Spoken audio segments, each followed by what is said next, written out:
প্রিয়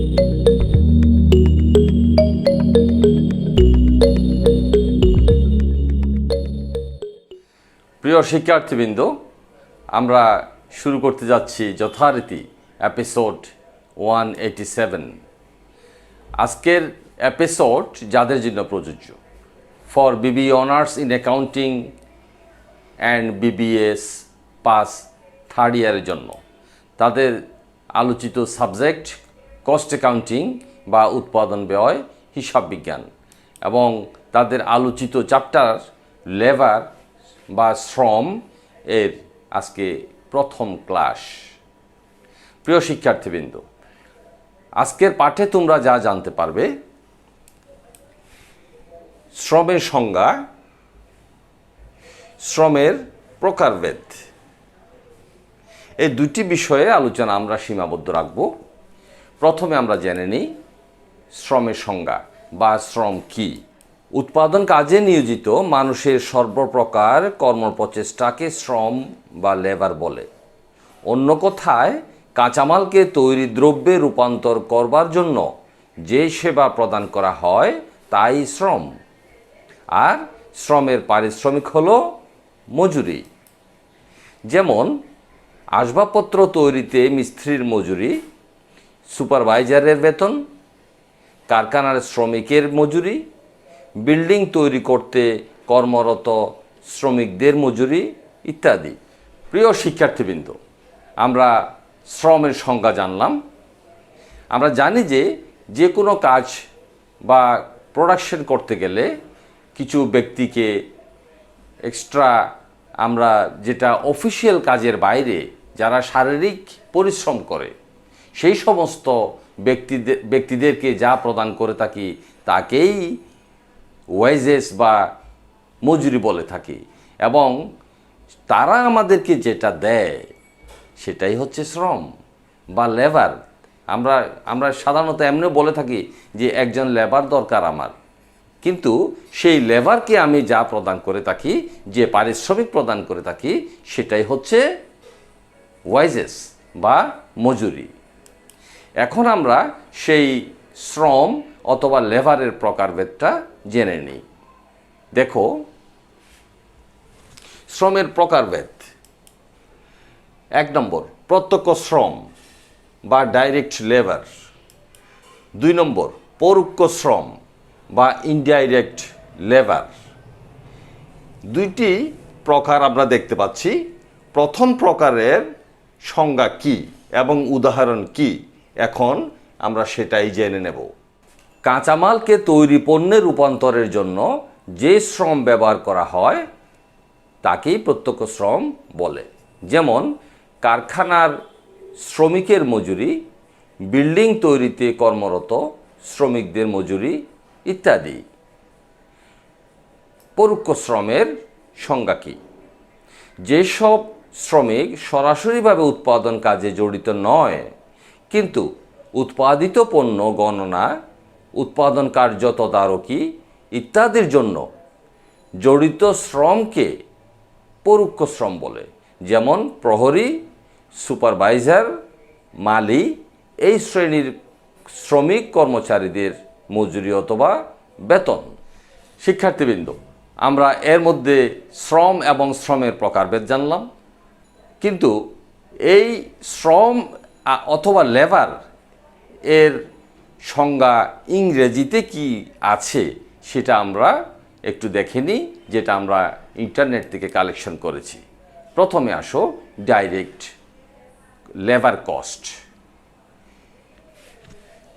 Direct labor cost is a part of wage bill or payroll that can be specially and consistently assigned to or associated with the manufacture of a product, a particular work order, or provision of a service.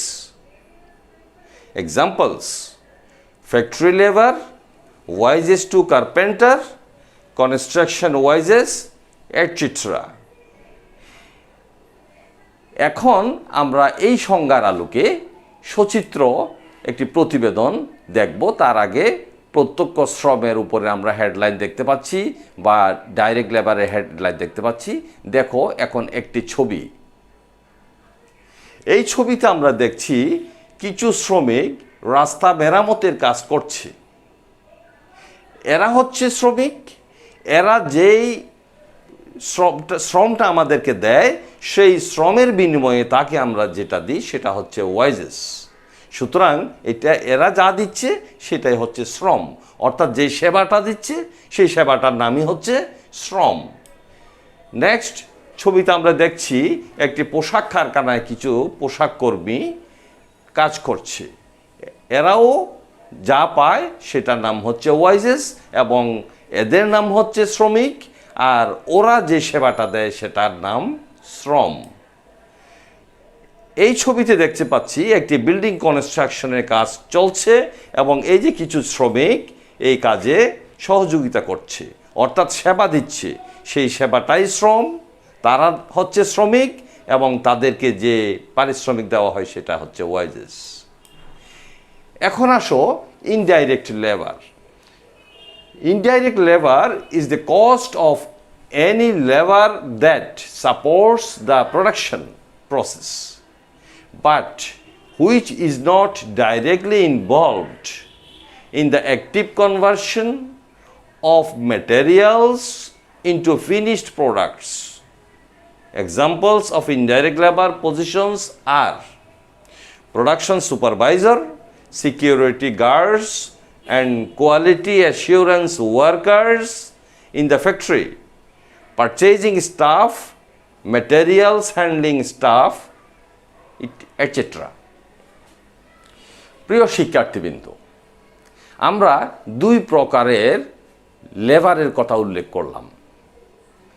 এখানে একটি বিষয় একদম পরিষ্কার, যেমন একটি garments ইন্ডাস্ট্রিতে যে শ্রমিকগুলা কাজ করে, সেলাইয়ের কাজ করে, তাদেরকে আমরা বলছি শ্রমিক এবং তাদেরকে যেটা দেয়া হচ্ছে সেটা হচ্ছে ডাইরেক্ট ওয়াইজেস, অর্থাৎ প্রত্যক্ষ শ্রম যারা দিচ্ছে তাদেরকে ওয়াইজেস দেওয়া হচ্ছে।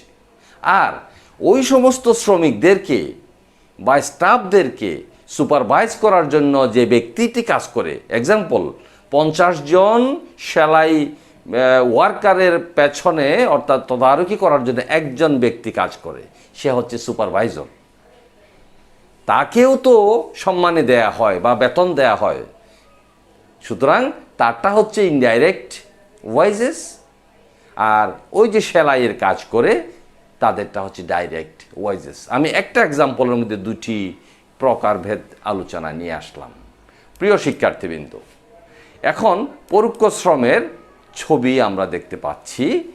প্রথম ছবিতে দেখছি যে একজন কার্পেন্টার এখানে একটি শেলফ রংকরণের কাজ করছে। শেলফ কিন্তু তৈরি হয়ে গেছে, যিনি তৈরি করেছেন, শ্রম দিয়েছেন, তাকে যেটা দেয়া হয়েছে সেটা হচ্ছে ডাইরেক্ট ওয়াইজেস, আর এখন তাকে যেটা দেয়া হবে সেটা হবে ইনডাইরেক্ট ওয়াইজেস। সুতরাং এটা হচ্ছে ইনডাইরেক্ট লেবার। নেক্সট দেখো, একটি গাড়িতে করে এই যে তৈরিকৃত সামগ্রীগুলোকে সিরিয়ালি রাখার কাজ চলছে। সুতরাং এই যে তৈরিকৃত পণ্য তৈরিতে যারা সহযোগিতা করেছে সেটা হচ্ছে ডাইরেক্ট লেবার, আর ইনি যে কাজটা করছেন ওনারটা হচ্ছে ইনডাইরেক্ট লেবার। একইভাবে দেখো, এই ব্যক্তি একটি ট্রলিতে করে উৎপাদিত সামগ্রী এক জায়গা থেকে অন্য জায়গায় নিয়ে যাচ্ছেন, এটা হচ্ছে ইনডাইরেক্ট লেবার। আর একটু আগে যে সুপারভাইজারের কথা বললাম সেটা তো ফ্যাক্টরির ভিতরের কথা আমি বলেছি। এখন দেখো, এই মহিলা যিনি কাজ করছেন উনি হচ্ছেন ওই ফ্যাক্টরির যে লেনদেন করা হবে বা আর্থিক লেনদেন করা হবে সেই কাজটা উনি করছেন, অর্থাৎ উনিও সুপারভাইজার হিসাবে কাজ করছেন। আশা করি প্রিয় শিক্ষার্থীবৃন্দ, ডাইরেক্ট লেবার এবং ইনডাইরেক্ট লেবার সম্পর্কে তোমাদের স্বচ্ছ ধারণা হয়ে গেছে। আজকের পাঠ আমরা এখানে শেষ করব। আগামী পাঠে তোমাদেরকে স্বাগতম। Welcome to next class. ভালো থেকো, সুস্থ থেকো প্রিয় ভিউয়ার্স। এবং সম্মানিত অভিভাবক মণ্ডলী, আপনারাও ভালো থাকুন। আসসালামু আলাইকুম।